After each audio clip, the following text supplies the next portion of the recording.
Assalamualaikum warahmatullahi wabarakatuh. Kami mahasiswa dari Universitas Nurtanio Bandung, Fakultas Ilmu Sosial dan Ilmu Politik, Prodi Administrasi Negara semester 5. Video ini kami buat untuk menyelesaikan salah satu tugas mata kuliah Komunikasi dan Advokasi dengan dosen pengampu Bapak Ani Priyatna SS MSI. Kami dari kelompok 5 terdiri dari 4 anggota kelompok yang masing-masing bekerja sama dalam memenuhi tugas dengan judul materi Peran Komunikator dalam Komunikasi. Sebelum ke materi pembahasan, izinkan kami untuk memperkenalkan diri. Yang pertama, dengan saya sendiri, Siti Saada, dengan NPM 63201121046.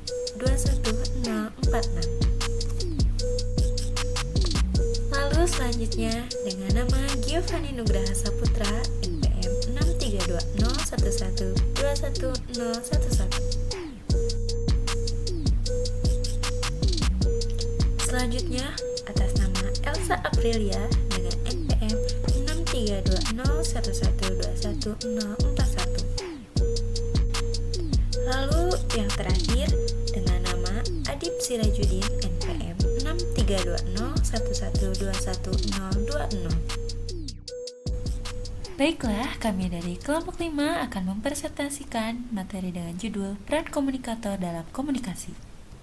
Materi yang akan kami bawakan ada 3. Yang pertama, komunikasi persuasif. Yang kedua, retorika komunikator.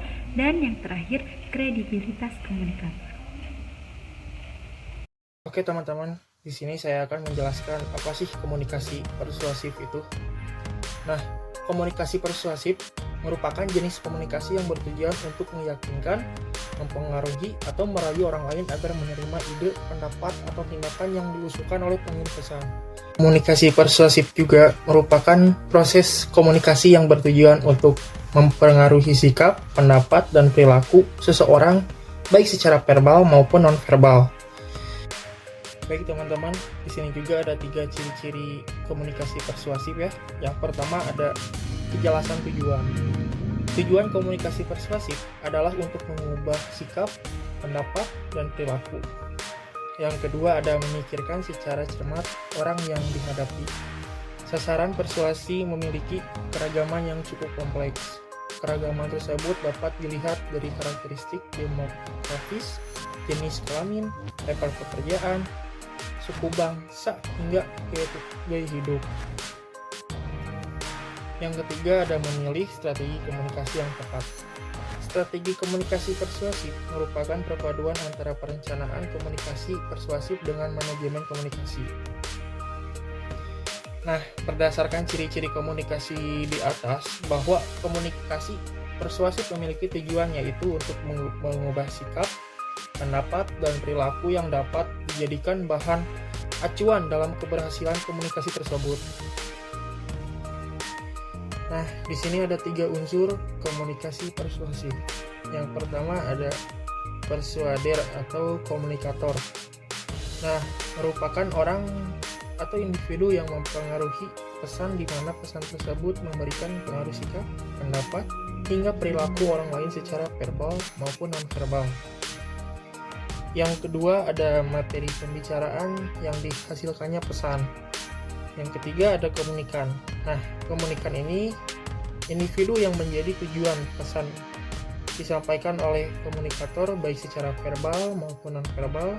Kepribadian pada seorang komunikan juga mampu memberikan pengaruh terhadap penerimaan pesan. Bahkan persepsi dan pengalaman juga mampu mempengaruhi. Ruang lingkup komunikasi persuasif. Yang pertama ada komunikator atau sumber pesan atau informasi. Nah, komunikator ini merupakan orang yang menyampaikan pesan kepada komunitas. Lalu yang kedua ada audience credit profession atau komunikan. Nah, komunikan ini merupakan individu yang menerima pesan dari komunikator.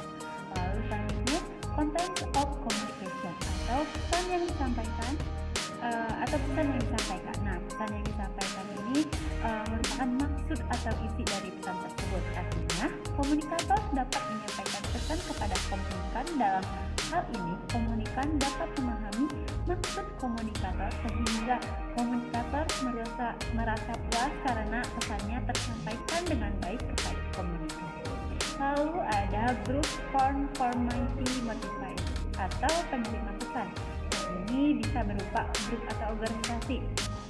Ini maksudnya tindakan mengubah perilaku agar sesuai dengan sejalan orang-orang di sekitar. Dalam beberapa kasus, pengaruh sosial ini mungkin melibatkan persetujuan atau tindakan seperti mayoritas orang dalam kelompok tertentu, atau mungkin melibatkan berperilaku dengan cara tertentu agar dianggap normal oleh kelompok.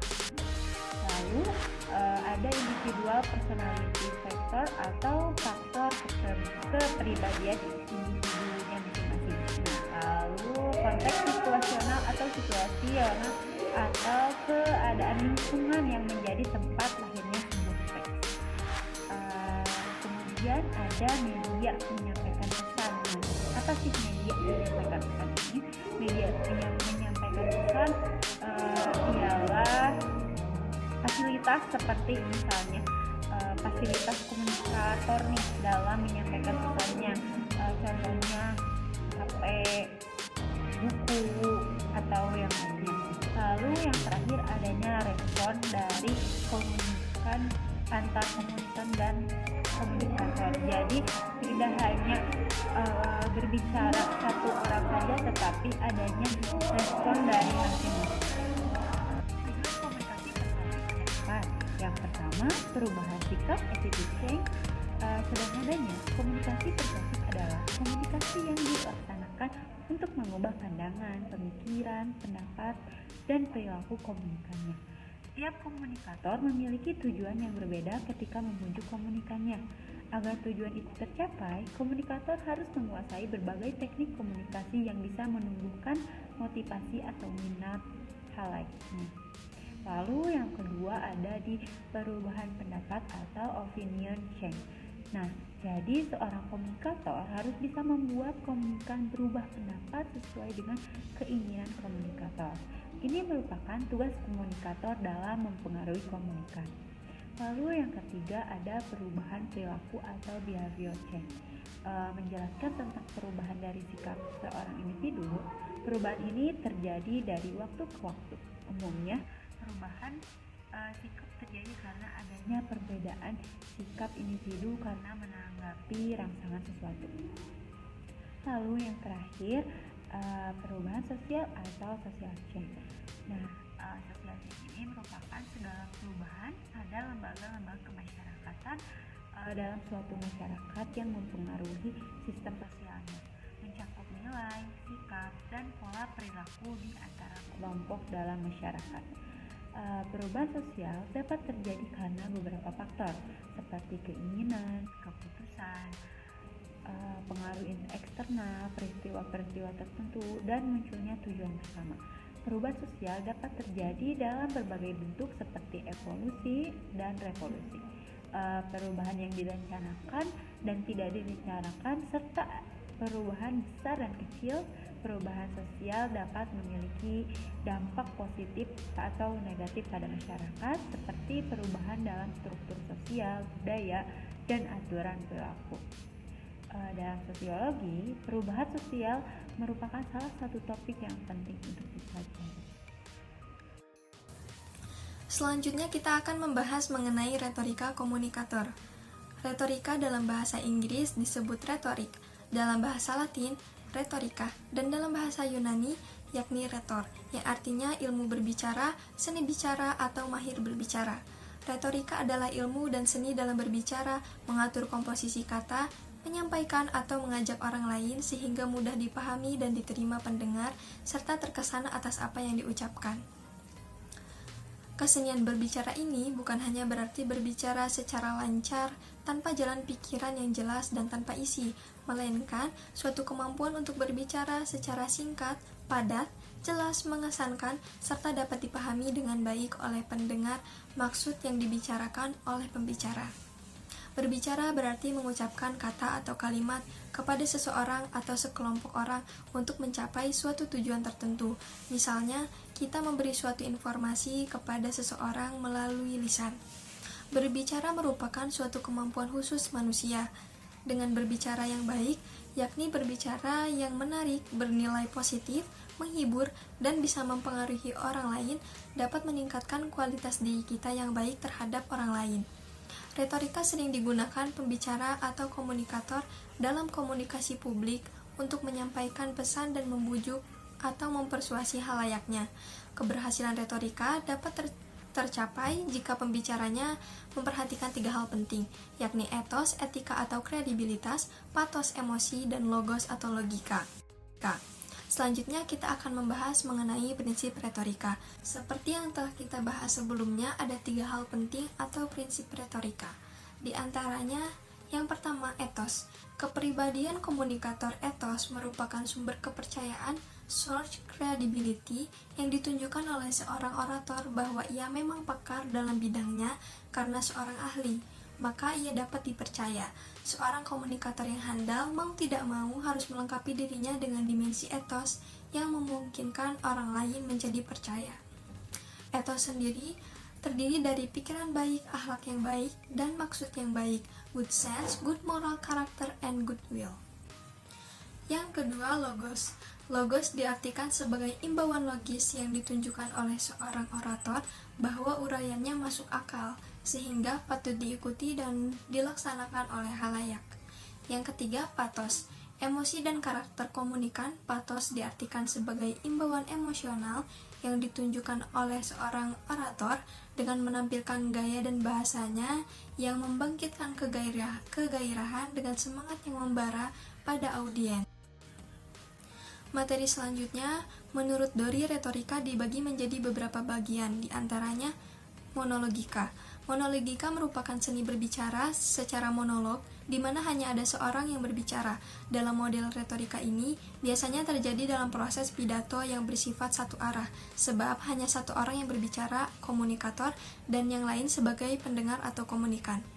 Bentuk-bentuk yang tergolong dalam monologika adalah pidato, kata sambutan, ceramah, dan deklamasi. Selanjutnya, dialogika, seni berbicara secara dialog, di mana 2 orang atau lebih berbicara mengambil bagian dalam suatu proses pembicaraan. Gaya retorika ini biasanya memang jarang ditemui dalam acara-acara pidato atau orasi politik yang dihadiri banyak orang. Bentuk dialogika yang penting adalah diskusi, tanya-jawab, perundingan, percakapan, dan debat. Selanjutnya, pembinaan teknik bicara. Efektivitas monologika dan dialogika tergantung pada teknik bicara. Bahkan, teknik bicara ini menjadi syarat penting dalam retorika, mulai dari bagaimana cara komunikator mengatur pernapasan, teknik membina suara, dan berbicara. Semua harus diperhatikan dan diatur agar ketika berbicara bisa menjadi efektif. Materi selanjutnya yaitu kredibilitas komunikator. Kredibilitas komunikator, seseorang komunikator dalam proses komunikasi akan sukses apabila berhasil menunjukkan source credibility, artinya menjadi sumber kepercayaan bagi komunikan. Nah, menurut saya juga kredibilitas komunikator itu merujuk pada seberapa dapat dipercaya atau dihormati seseorang sebagai sumber informasi atau pesan bagi komunikan. Nah, di sini juga ada beberapa komponen yang mempengaruhi terbentuknya kredibilitas. Di antaranya nih, pertama, keahlian, kedua, keterpercayaan, ketiga, daya tarik. Nah, dari keahlian, kemampuan komunikator untuk memberikan informasi yang akurat dan relevan dalam menyampaikan informasi. Betul. Nah, terus keterpercayaan. Nah, di sini keterpercayaan bagi kita diri kita sendiri itu sangat mempengaruhi terbentuknya kredibilitas. Terus ketiga, daya tarik. Nah, daya tarik itu seperti dalam bahasa kita, penampilan kita, gestur kita, gitu. Nah, selanjutnya itu cara-cara membangun kredibilitas. Nah, kredibilitas ini ada beberapa macam untuk membangun. Yang pertama itu kesiapan. Nah, kesiapan ini sangat harus dalam membangun kredibilitas, karena dalam kesiapan kita untuk memberikan informasi ke komunikan. Terus yang kedua, kesungguhan dalam menyampaikan sesuatu, terus kepercayaan diri kita sendiri dalam menyampaikan informasi, ketenangan dalam kita sendiri, keramahan, dan kesederhanaan. Nah, itu cara-cara membangun kredibilitas dalam diri kita sendiri. Begitu. Terima kasih. Dari materi yang telah kami bahas, maka kesimpulannya adalah komunikator merupakan orang atau pihak yang bertindak sebagai pengirim atau penyampai pesan dalam proses komunikasi. Dengan kata lain, komunikator merupakan seseorang atau sekelompok orang yang berinisiatif untuk menjadi sumber pesan dalam sebuah proses komunikasi. Seorang komunikator tidak hanya berperan dalam menyampaikan pesan kepada penerima, namun juga memberikan tanggapan, serta menjawab pertanyaan dan masukan yang disampaikan oleh penerima dan publik yang terkena dampak dari proses komunikasi yang berlangsung baik secara langsung maupun tidak langsung. Komunikator adalah pihak yang mengirim pesan kepada khalayak. Oleh karena itu, komunikator biasa disebut pengirim, sumber, source, atau indikator. Sebagai pelaku utama dalam proses komunikasi, komunikator memegang peranan yang sangat penting terutama dalam mengendalikan jalannya komunikasi. Baik, sekian yang dapat kami bahas.